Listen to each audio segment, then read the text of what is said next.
paling banyak yaitu yang kita sebut dengan recirculating system, sistem tersirkulasi yang paling banyak. Ya. Kalau kamu di pabrik lihat cooling tower, maka itu adalah teknologinya resirkulasi.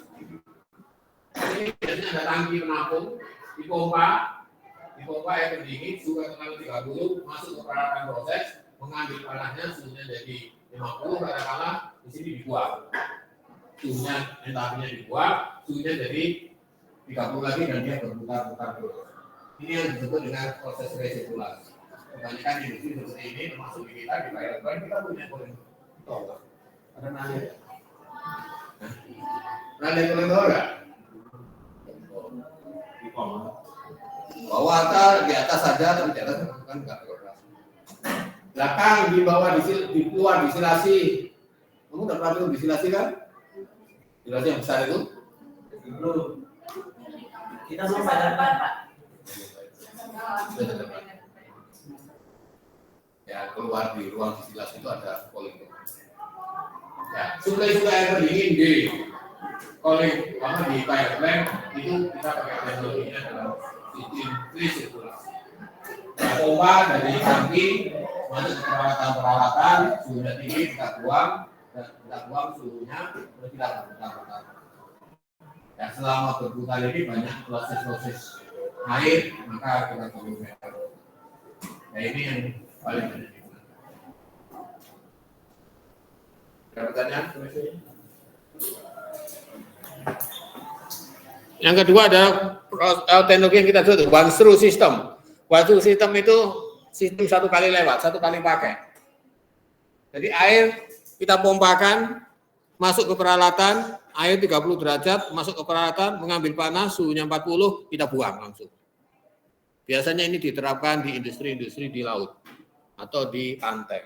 PLTU kita di tepi-tepi pantai, PLTU di Suralaya, PLTU Paiton, di Rembang, di Pelabuhan Ratu, di Banten, Labuan segala macam, semua pakai sistem pendinginan teknologi Banstru. Ya, tidak disirkulasi. Ya. Air masuk, dipompa masuk, mengambil panas dari sistem di engine-engine yang kemungkinan bisa overheat, terus panasnya dibuang. Jadi misalnya ngambil dari laut sisi sini, dipompa, masuk peralatan, nanti dibuang di sisi yang lain. Seperti itu. Ya. Tapi ini membutuhkan air yang jumlahnya sangat besar, sehingga kalau industri di darat, itu nggak mungkin pakai Banstru. Nanti sungainya kering, kesedot semua. Oke, yang ketiga adalah closed system. Oh ya, ini mana? Ini contoh PLTU yang di Cilacap dulu. Ini air masuk, ini air pendingin ini. Masuk di sini mendinginkan engine, terus dia akan keluar di sini. Ini keluar dari air pendingin outlet. Dikeluarkan pada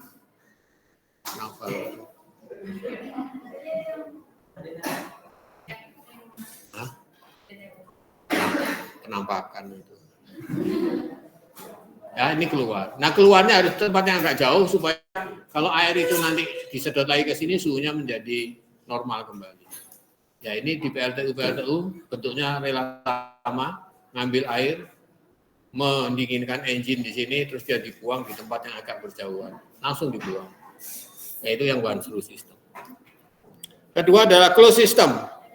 Closed system air dipompa dari satu tempat, masuk ke peralatan heat exchanger, mengambil panas, dia jadi hot, habis hot, dia masuk ke dalam sistem pendinginan. Cooling equipment biasanya didinginkan dengan udara.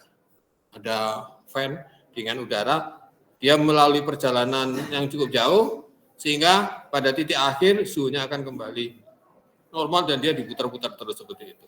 Itu yang closed system. Contoh paling bagus di closed system adalah sistem radiator di mobil. Ya, radio kamu kasih air radiator mobil itu, air itu masuk ke mesin, mengambil panas, lalu balik ke radiator didinginkan pakai fan. Nah, terus-terusan itu, muter-muter terus. Ya mungkin 6 bulan, setahun sekali dikuras, tapi itu adalah sistem closed system. Ya, oke, itu beberapa sistem pendinginan. Chill water biasanya pakai closed system. Ya, karena mendinginkan air yang suhunya itu energinya cukup besar, maka biasanya closed system. Oke, ini contoh perbandingan antara PLTU yang di darat dengan PLTU yang di tepi pantai. Sama-sama pembangkit itu menghasilkan daya 700 megawatt. 700 megawatt itu kira-kira sebesar apa? Besar nggak? Kira-kira untuk memenuhi kebutuhan listrik Polban cukup nggak? Rumah, wilayah berapa rumah? Rumahmu berapa awal? 1.300. Nah, rata-rata ada 1.200, ada 900, ada 450, ada 2.000 gitu ya. Di bawah 450 nggak ada. Kalau di bawah 450 itu namanya lilin. Rata-rata misalnya katakanlah 1.000 ya. Kalau 1.000 watt berarti 1 kilowatt. Berarti PLTU itu bisa mengaliri, menglistriki berapa rumah.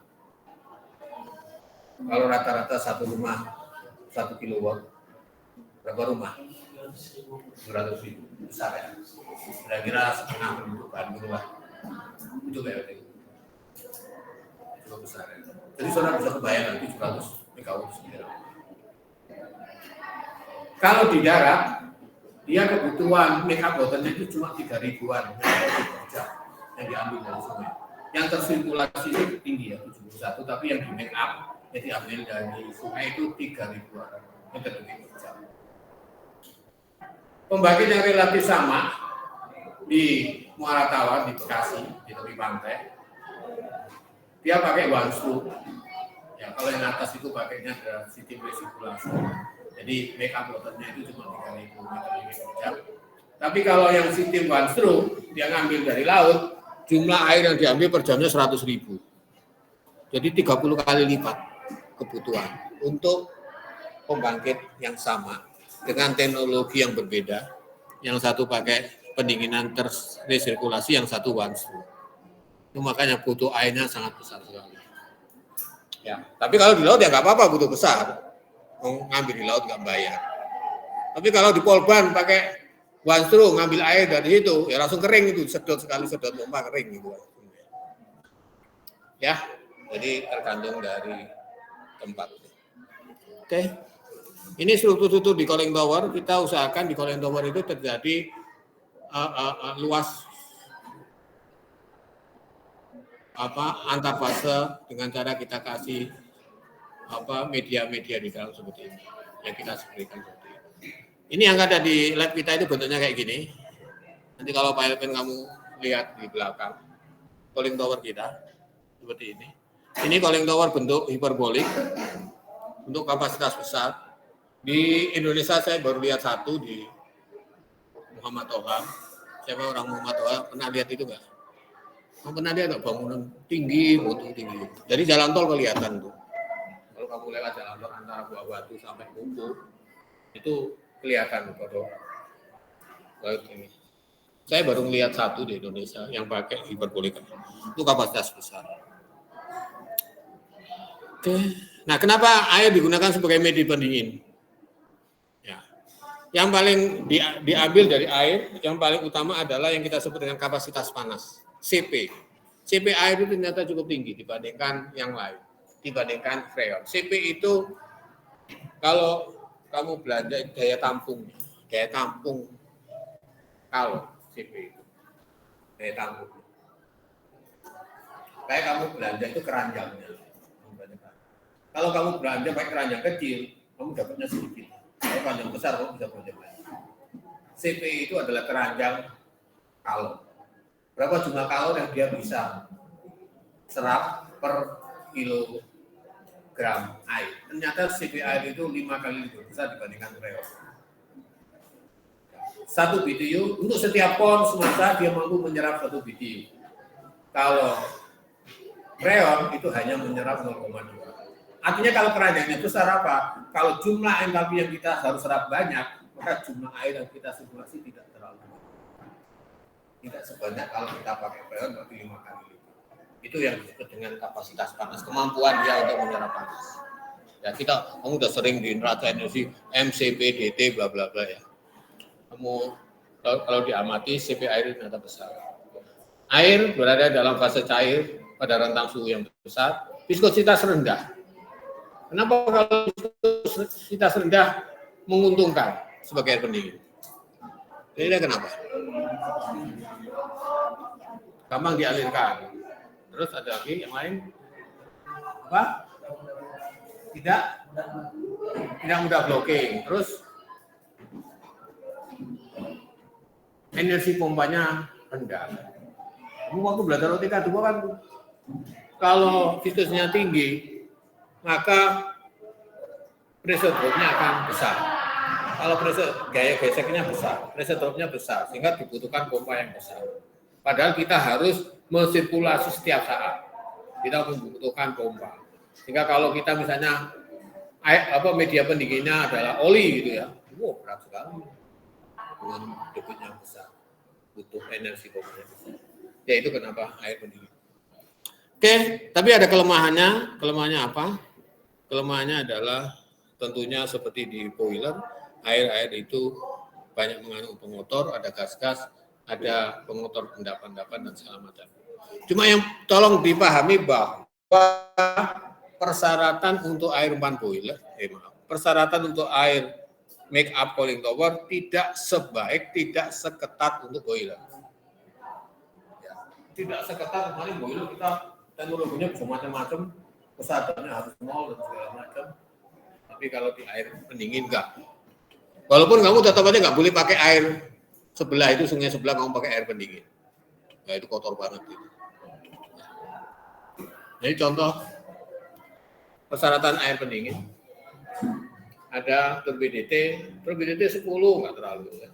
Hardness 100. Jadi boiler kemarin berapa? Ada 5, malah ada PLTU itu ada sampai 0. Tapi di cooling water system total hardness 90, hampir 100 masih diperbolehkan. Jadi persyaratannya tidak ketat ya. Persyaratannya tidak ketat.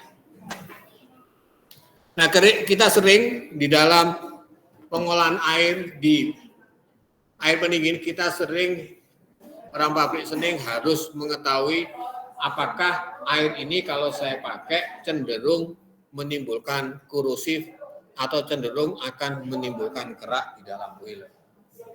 Nah, kadang-kadang orang untuk mengetahui potensi itu orang sering melihat yang kita sebut dengan indeks kejenuhan atau indeks kestabilan air. Ada beberapa peneliti-peneliti yang mencoba membuat konsep indeks kejenuhan atau indeks kestabilan air. Dulu yang pertama adalah Langelier. Langelier itu membuat rumus yang bisa menunjukkan apakah air itu kalau kita pakai bisa menimbulkan kerak atau tidak. Untuk air pendingin. Ini nggak berlaku untuk boiler ya, untuk air pendingin. Apa rumusnya? LSI, Langelier Saturation Index, itu adalah selisih antara pH nyata dikurangi pH jenuh. Ya, kalau pH nyatanya lebih besar dari pH jenuh, kemungkinan air itu akan berpotensi menimbulkan kerak. Itu aja dia. Oh, ini kayaknya bisa menimbulkan kerak, cuma gitu. Seberapa besar potensinya nggak bisa dijawab di konsep ini. Bagaimana menentukan pH jenuh? pH jenuh dari rumus ini 9 ditambah A tambah B dikurangi C kurangi D. Ya, Langelier karena baru mulai biasanya rumit-rumit. Ya, dia pakai rumus-rumusnya, nggak kelihatan itu ya. A sama dengan log bla bla bla ini rumit aja pokoknya. Yang penting adalah bahwa A itu tergantung dari nilai dissolved solid, B itu tergantung dari nilai suhu air, C itu tergantung dari kesadahan, dan D tergantung dari alkalinity. Sehingga kalau kita mau lihat berapa pH jenuh dari satu air, kita perlu data apa? Kita perlu data suhu, kita perlu data dissolved solid, kita perlu data hardness, kita perlu data alkalinitas. Ya, tapi rumus-rumus kayak gini di pabrik pasti nggak disukai, pusing di pabrik kayak gini-gini. Tapi orang ada yang menerjemahkan dalam bentuk tabel. Ya, kalau air itu kita cek dissolved solidnya berapa, langsung A-nya dapat. Suhunya berapa, langsung B-nya dapat. Hardness-nya berapa, langsung C-nya dapat. Alkalinnya berapa, langsung D-nya dapat. Seperti itu. Ya, lebih mudah. Ya, kamu tes dissolved solidnya berapa? 400. Oh, berarti A-nya 0,2. Nanti langsung dimasukin ke sini. untuk dapat nilai pH jenuh. Ada pertanyaan sampai sini? Paham nggak? Ini pun orang pabrik juga nggak suka. Rumit ah. Orang pabrik ya rumit-rumit. Ini contoh ya secara teoritis. Kalau kamu punya air, pH-nya sekian, TDS-nya sekian, kalsium natriumnya sekian, alkalinnya sekian, maka kamu bisa mengalir saturation index-nya bisa dihitung. Ya, bisa dihitung sehingga kita tahu dia berpotensi kerak atau tidak. Detailnya kamu lihat. Tapi di ujian nggak akan ada yang gini-gini karena di pabrik aja nggak dipakai, ngapain buat ujiannya. Ada yang lebih di pabrik yang lebih pakai gini, pakai grafik ini. Ya, untuk mencari pH jenuh. Ya. Jadi untuk pH jenuh lebih mudah dengan konsep seperti ini. Dan rumusnya diganti. Yang tadi Langgolir itu adalah pH min pH jenuh. Tapi Richnat itu mahasiswanya Langgolir. Ya, dia mengkoreksi dosennya. Ya kalau Langgolir itu adalah Langgolir ini adalah pH min pH jenuh, hanya bisa menunjukkan potensi kerak. Oh, air ini potensinya kerak. Oh, ini enggak. Tapi kalau Richnat bisa menunjukkan apakah air ini berpotensi kerak atau berpotensi korosi. Dengan cara mengubah rumusnya cuma diubah. Yang tadi pH min pH jenuh, dia menjadi 2 pH jenuh min pH. Cuma dikasih seperti itu. Kalau nilainya kurang dari 6, maka cenderung dia membentuk scale. Kalau lebih dari 8, dia cenderung membentuk korosi. Jadi air yang bagus, yang kita gunakan untuk boiling water, itu harusnya setelah dihitung RSI-nya antara 6 sampai 8. Nah, nyari parameternya tetap sama, pakai suhu, pakai alkalinitas, pakai dissolved solid, pakai karbonat.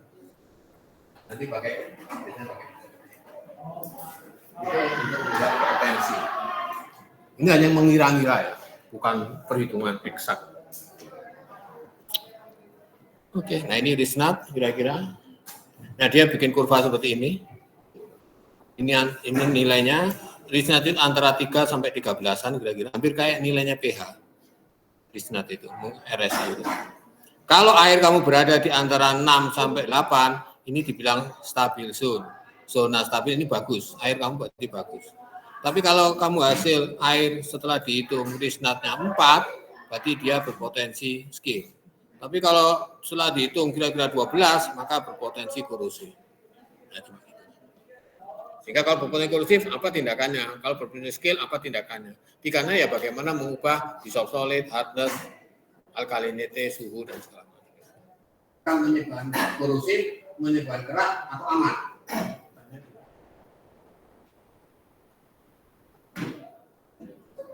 Ini ada suhu X itu konsentrasi.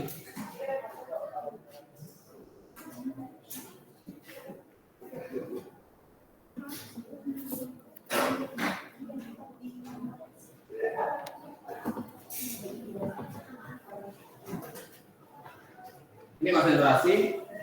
Ini nilai untuk menentukan nilai untuk pH hardness. Yang ini untuk alkalinity. Yang ini nilai suhu. Ini nilai suhu. Ini berapa ini? 32, 40, berapa ini? 50, 60, 70, 80, 90, 100. Misalnya kita punya hardness-nya 120, tadi 120 di sini. Yang biru ini 120. Karena pH memotong di garisnya pH. Kalau pH hardness memotong di pH hardness 120 nilainya. Tarik ke atas, memotong sini, tarik ke kiri, maka akan dapat PCA. Kira-kira 2,9. Alkalinitas 100, tarik 100. Ini untuk P alkalinity 100, motong garis P alkalinity ke kiri kira-kira 2,5, 2,7. Ya, misalnya total solidnya 210, tarik 210, memotong suhunya 120, ini 120 itu suhu ini 120, ini garis 120. 200 potong 10 120, tarik ke sini ini 1,7. Nah, tinggal dijumlahkan. Diagonalnya 2,9 dalam 7,3. RSI-nya adalah 2 kali biasa dikurangi pH ukur 6,6. Kalau 6,6 artinya yang netral. Bagus air. Orang Bapak sering menggunakan seperti ini untuk melihat air pendingin saya kualitasnya bagus atau tidak. Oke. Ada pertanyaan? Sekarang kita belajar neraca massa. Massa sederhana. Air pendingin, cooling tower. Ini ada bak penampung. Air dipompa, tadi masuk ke proses equipment, katakanlah sudah 50, keluar 50, setelah 50 di spray seperti ini. Di spray tadi di sini ada fan ini untuk menarik udara ke sini. Ini ada udara keluar. Nanti keluar bersama dengan uap air. Di sini 50, turun akan jadi 30. Ini seterusnya berputar-putar. Tapi selama berputar-putar ini ada losses dari evaporasi, losses yang terbawa angin, ya, drip, atau losses dalam bentuk blunder. Supaya air laju alir massanya konstan, maka perlu megawatt. Berapa jumlah megawatt? Tentunya sama dengan evaporasi, drip, units, dan ya. Ini kira-kira proses di neraca di air. Pernah dekat-dekat dari menara cooling tower? Pernah? Dekat apa? Hah? Naik di mana? Di cooling tower. Naik cooling towernya? Lagi beroperasi? Iya. Boleh gitu. Sekalian sama perawatan. Oh, lagi nggak jalan. Lagi jalan, cuman sekalian inspeksi. Tapi pernah air gitu. Dingin. Iya. Boleh naik itu. Coba dia.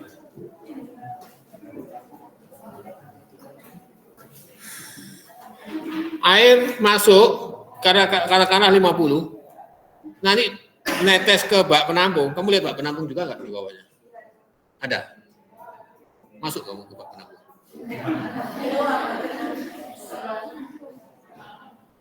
Ya bagus lah kalau kamu KB bisa jalan-jalan ke situ.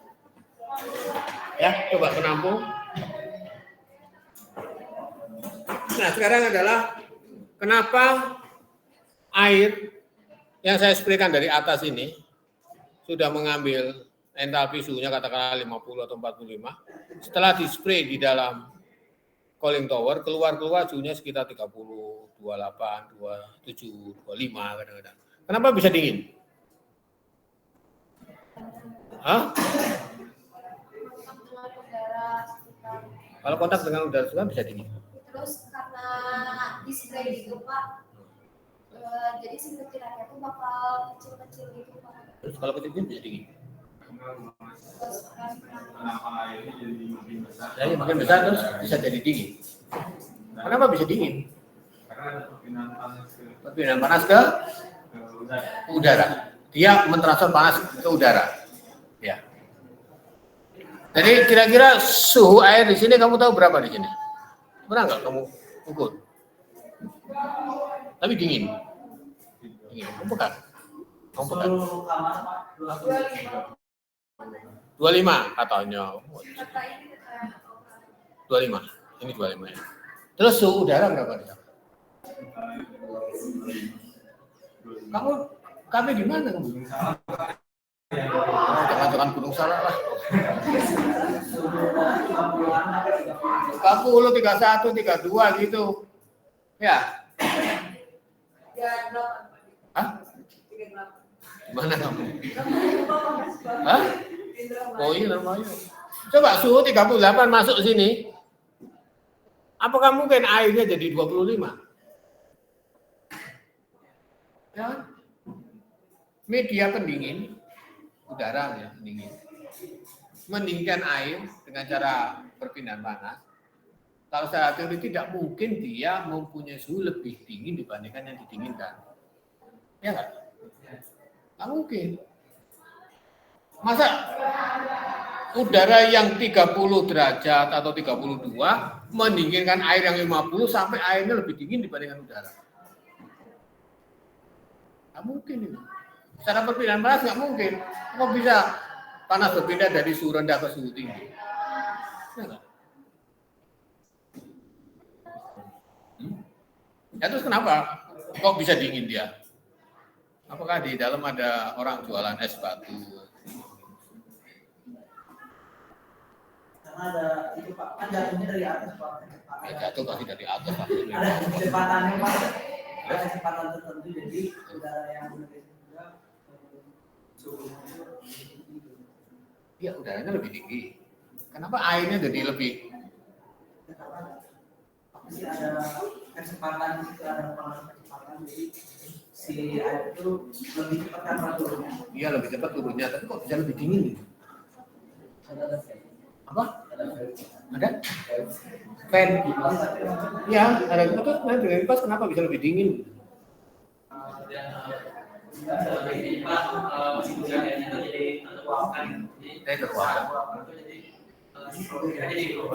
Volumenya jadi kan dan volumenya jadi pasarnya jadi uap. Saat jadi uap itu sisanya suhunya turun. Suhunya siapa? Suhunya uap atau suhunya air? suhu air. Turun. Kenapa turun? Banyak kan gitu. Itu apa?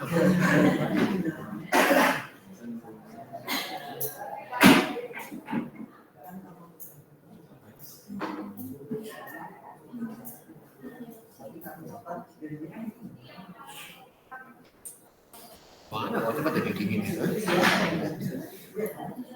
Kamu tadi mandi nggak? Mandi ya. Kalau habis mandi, jangan pakai anduk. Ya, anduk itu kan untuk mengeringkan ya, mengambil air gitu ya. Airnya diambil ya. Tapi kalau pas mandi kamu coba nanti sore mandi, tapi jangan pakai air, jangan pakai anduk. Apa yang kamu rasakan? Dingin. Kenapa dingin? Lebih dingin mana pada saat itu dengan pada saat kamu mandi? Nah, ya kenapa? Hah? Kontak itu tadi waktu mandi juga kontak sama udara. Air yang di badannya dituangkan. Air di badannya teruapkan. Ya, terus kalau teruapkan kenapa jadi dingin? Kalau kamu renang ya, kamu renang di kolam renang, kalau masalah. Begitu kamu istirahat di tepi ya, keluar di kolam renang, kamu merasa kedinginan kan ya. Terus kamu nyemplung lagi nggak akan dingin itu, ya nggak? Kenapa itu?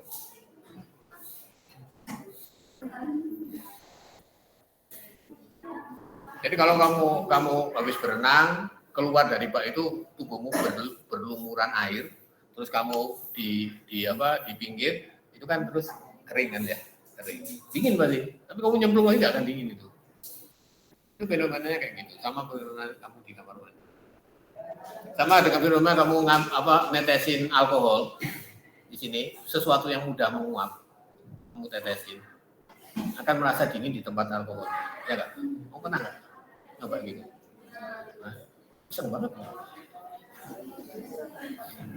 Ya kalau praktikum kamu tetesin gitu ya. Kalau tetesin itu supaya cepat kamu tiup gitu ya. Pasti dingin itu. Kenapa bisa dingin?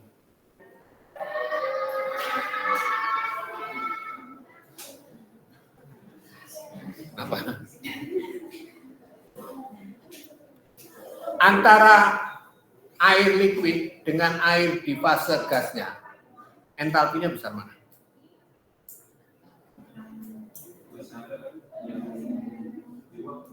Hah? Besar diuapkan atau besar di liquid? Besar diuapkan. Makanya menguap itu butuh energi. Ya enggak? Menguap butuh energi. Jadi air di sini dengan air yang menguap, energinya besar yang menguap. Kandungan energinya besar yang menguap dibandingkan yang di sini. Ya, itu. Nah, kalau air ini kamu tadi mandi, terus kering bukan berarti airnya meresap ke dalam tubuh kamu kan, tapi kan teruapkan kan. Untuk proses menguap butuh energi, karena dia akan berubah wujud dari air liquid ke air fase gas atau uap air. Kamu akan berubah wujud ke suatu kondisi yang energinya lebih besar, ya nggak? Maka kamu tentunya butuh energi dong, ya nggak? Terus energinya dapat dari mana? Ya pasti dari tetanggamu. Tetangganya adalah kulit udara. Maka air itu akan menyerap energi kulit udara, sehingga kulit saudara itu merasa kedinginan karena suhunya turun karena energinya diambil. Mandi itu teknik kimia. Ya.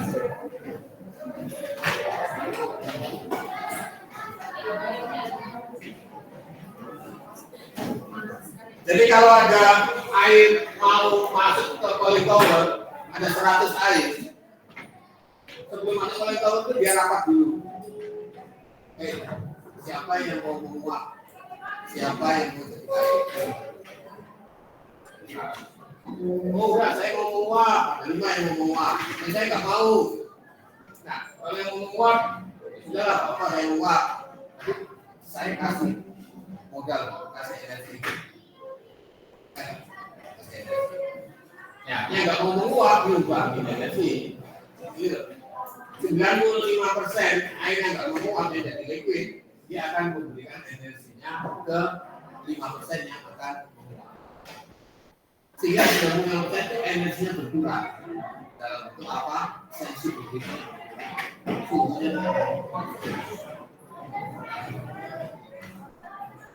Jadi proses-proses di cooling tower ini, penguapan ini, kehilangan massa remote ini disengaja. Kita harus menguapkan sebanyak mungkin, ya, sebanyak mungkin yang kita luapkan. Dengan banyak yang menguap, butuh banyak energi diambil air yang tidak menguap. Yang tadi 50, jadi berarti nggak turun, jadi 45, jadi 40, jadi 30. Kalau yang menguap dikit, ya beratnya akan rendah. Tapi kalau menguap banyak, beratnya gitu.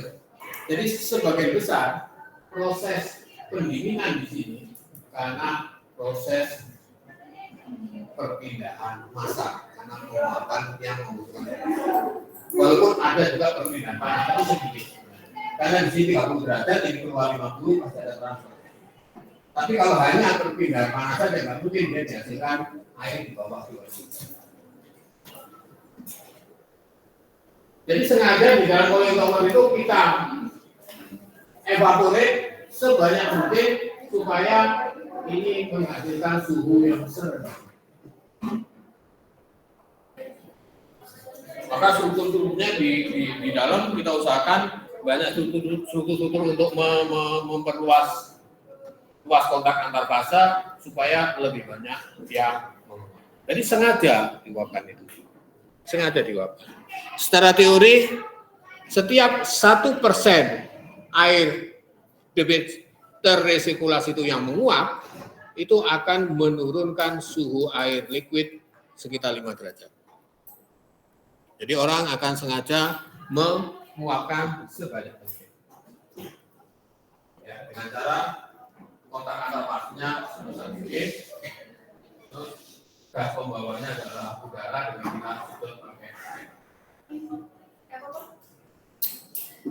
pipe. Ini pipe.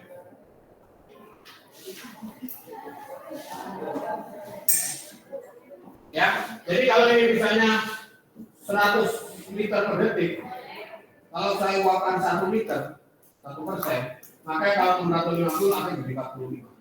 Karena setiap 1% debit air teruapkan bisa menurunkan 5 derajat.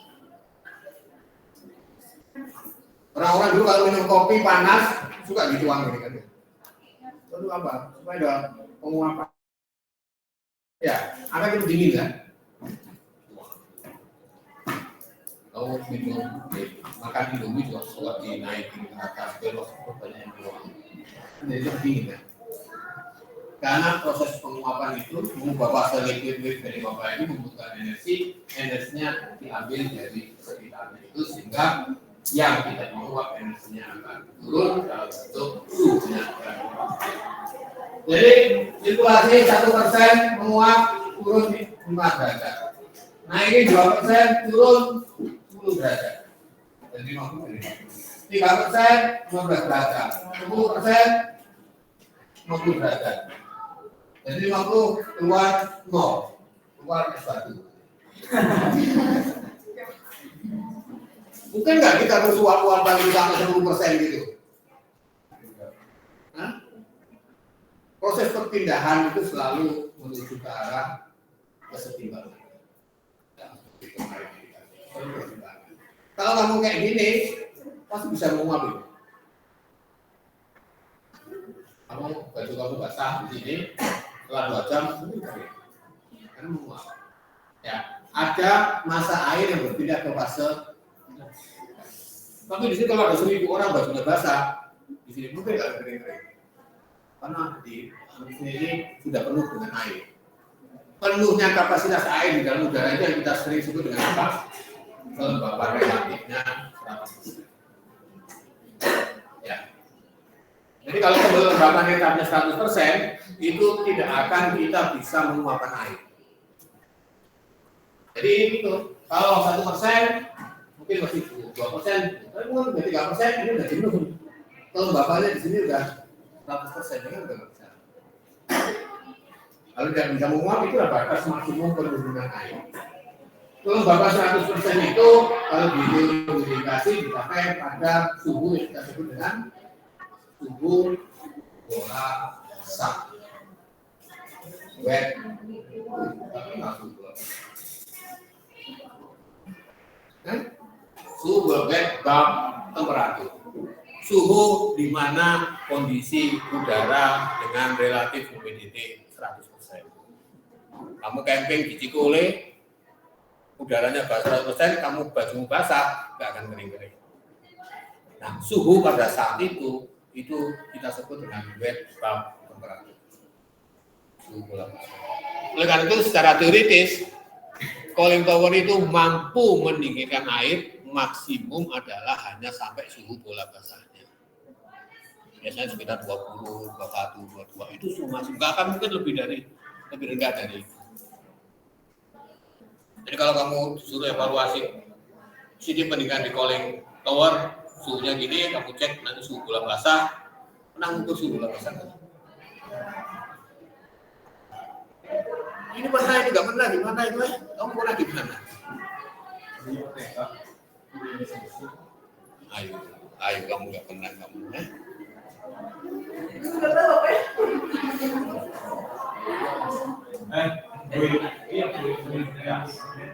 Ada yang di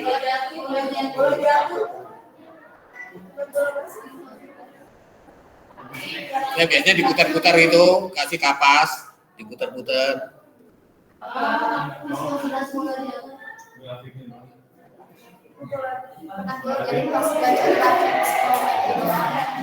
Ya ada, itu kan ada apa suhu bola kering, suhu bola basah. Dari dua suhu akan ketemu berapa relatif humidity kan gitu kan. Tapi ngukur suhu bola basah nggak tahu apa pernah.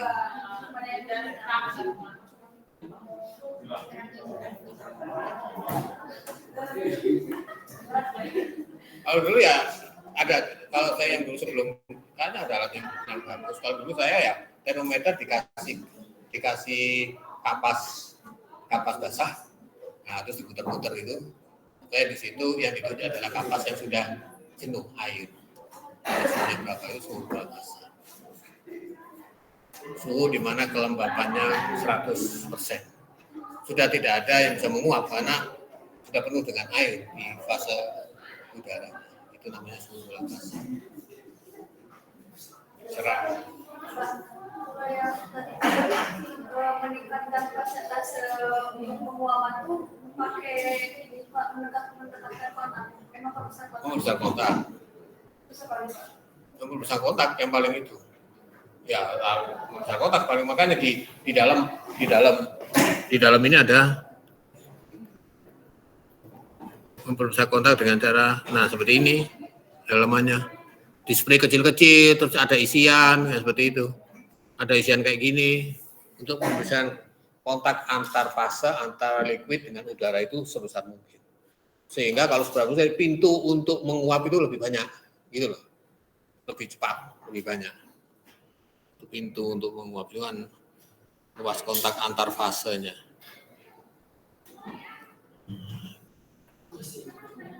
Ya itulah prinsip di dalam kenapa air pendingin, kenapa di cooling tower air bisa didinginkan lebih rendah dibandingkan suhu udara.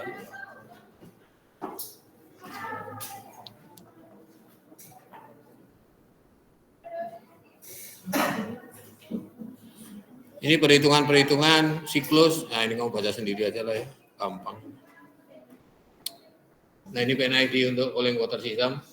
Pengolahannya sederhana, semua cuma injeksi bahan kimia. Ya tidak seperti pengolahan rumit di boiler, resin, internal, bla bla bla. Ini cuma injeksi. Kebanyakan biocide, ada biocide untuk sulfu kalau dia pH-nya rendah, dispersan untuk melunakkan skill. Ya, bisa klorin gas, bisa biocide, ini semua untuk membunuh mikroorganisme. Ya, selesai. Belum,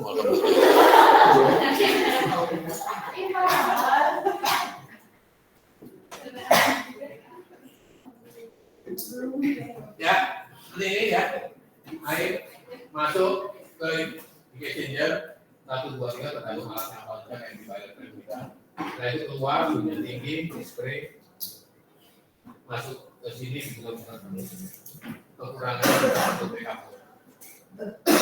Kualitasnya kabotan nggak usah terlalu bagus-bagus amat.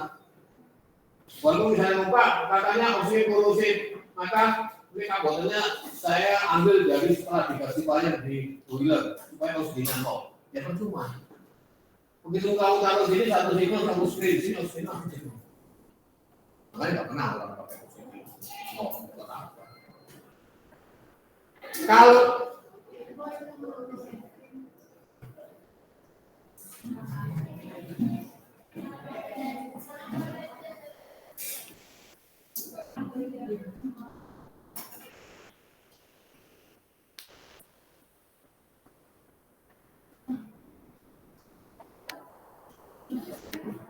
udah keluar belum?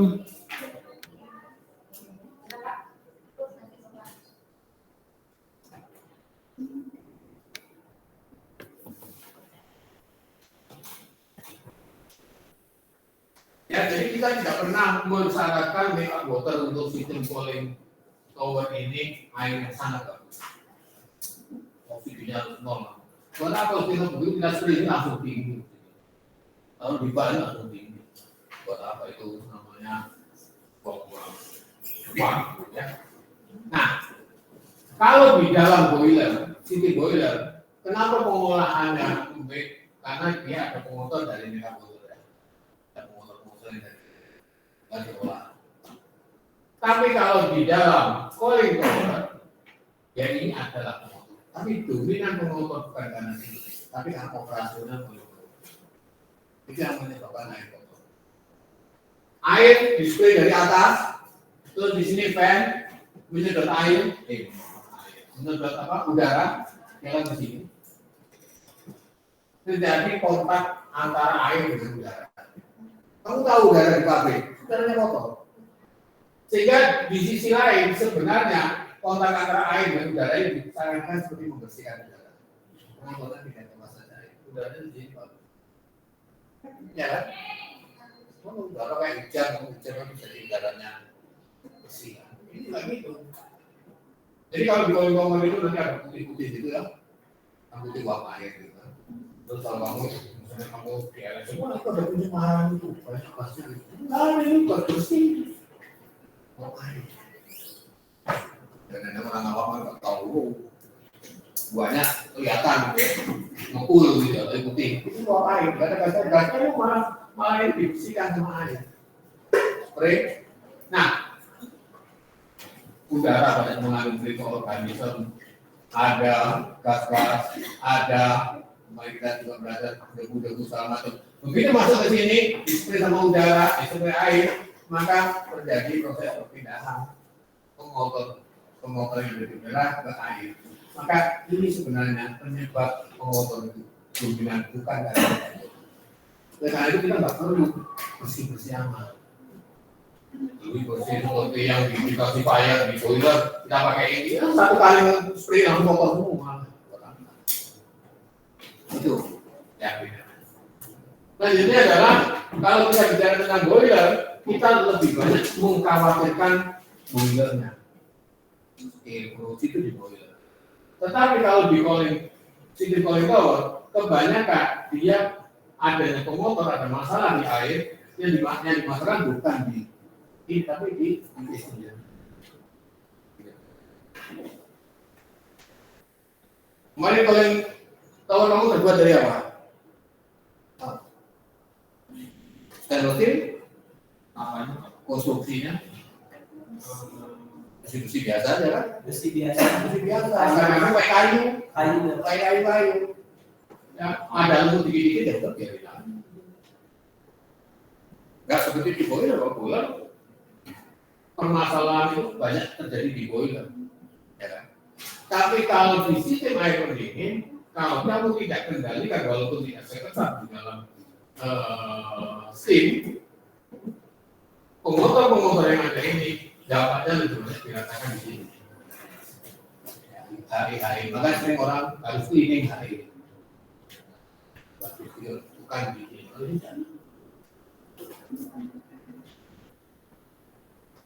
Ya, ini sumber-sumber atau problem dari water resirkulasi, cooling water resirkulasi. Jadi bukan dominan dari backup water, tapi dominan pengotor dari ini. Sehingga kalau ini terlalu tinggi kadang-kadang didorong. Tapi kebanyakan dia injeksi bahan kimia untuk mempertahankan ini misalnya desain. Ya. Menara pendingin ini kondisinya relatif humidity ini hampir 100%. Kondisi 100%. Suhunya sekitar 35-40. Ini tempat yang nyaman buat pertumbuhan mikroba. Hangat, lembab. Maka ini tempat yang nyaman buat mikroorganisme. Jadi permasalahan terbesar adalah tumbuhnya mikroorganisme. Ya, lendir mikroorganisme. Jadi kalau kamu di cooling tower, kehausan jangan minum dari cooling tower, langsung sakit perut.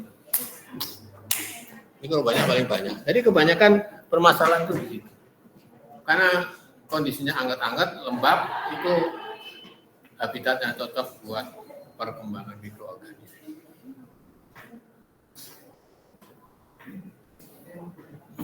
Ya. Ini contoh-contoh beberapa di sistem cooling water. Juga ada beberapa ya. Ini kalau baca korosi, ya korosi juga ada, tapi ya ini di HE-nya ya, bukan di cooling tower-nya. Ini standar korosi. Nah ini contoh ini di tempat kita ini di licin kayaknya ya, ini di licin. Ini HE ini kotor ini. Ini gara-gara kita air pendinginnya nggak bagus, ini kotor. Nah kita yang kita bersihin ya ini, bukan cooling tower-nya, tapi heat exchanger-nya. Kita cleaning. Ya, kita ada kondenser, tapi sekarang udah bersih lah di pilot line. Setahun yang lalu itu hitam-hitam gitu, rumput-rumput. Nah, terus sama Pak Marjo dibersihin, biasanya dikasih asam nitrat 3% itu disirkulasi, muter-muter selama 4 jam itu bersih. Itu cleaning ya, itu cleaning dari tempat-tempat yang dilewati oleh air pendingin karena banyak mikroorganisme. Ya, jadi di cleaning sudah terisolasi, input output diputar-putar aja, terus. Kayak di kamu lihat, kamu nanti amati kalau di pilot plant di licin, di mixing itu yang sudah dicuci sama Pak Marjo untuk mencuci mikroorganisme yang muncul. Jadi kebanyakan, nah ini kayak polling ya, misalnya nanti ada, jadi polling itu endapan lunak gitu ya, karena itu banyak mikrobanya ya, banyak mikrobanya. Ini kalau, nah ini kamu baca sendiri aja ya. Jenis mikroorganisme ada yang bahaya. Pada Legionella ini cukup berbahaya. Ini banyak ada di air pendingin, di bak cooling tower. Biasanya kita pakai biocide. Biocide itu chemical untuk membunuh mikroorganisme. Ya, ini kamu baca sendiri. Ya, selesailah. Alhamdulillah. Ya, alhamdulillah harusnya saya, bukan kamu. Kita ngomong dari tadi pagi.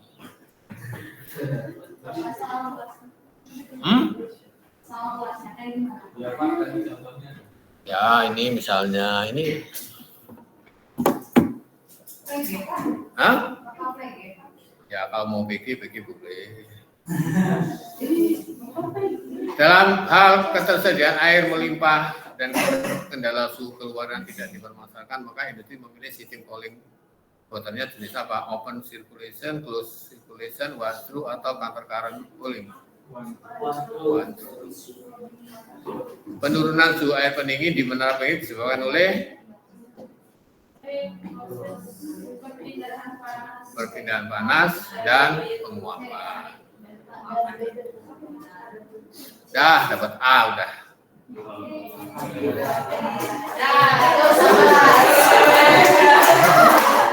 Jadi gawat.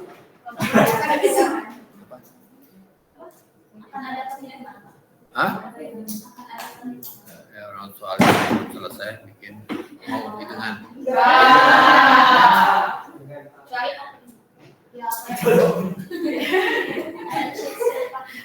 Contoh juga ada. Ya kalau ada yang menang, contoh juga ada. Ada kan contoh misalnya kemarin misalnya bagaimana cara menentukan CO berlebih. Ada beberapa kan ada contoh-contoh itu kan. Apa? Close book.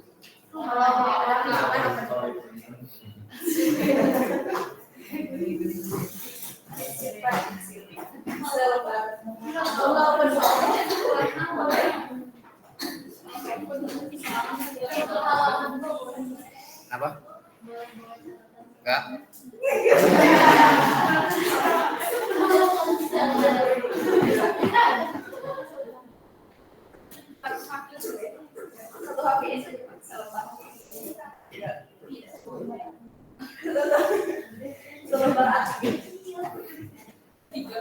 Ketika tulisannya kecil boleh.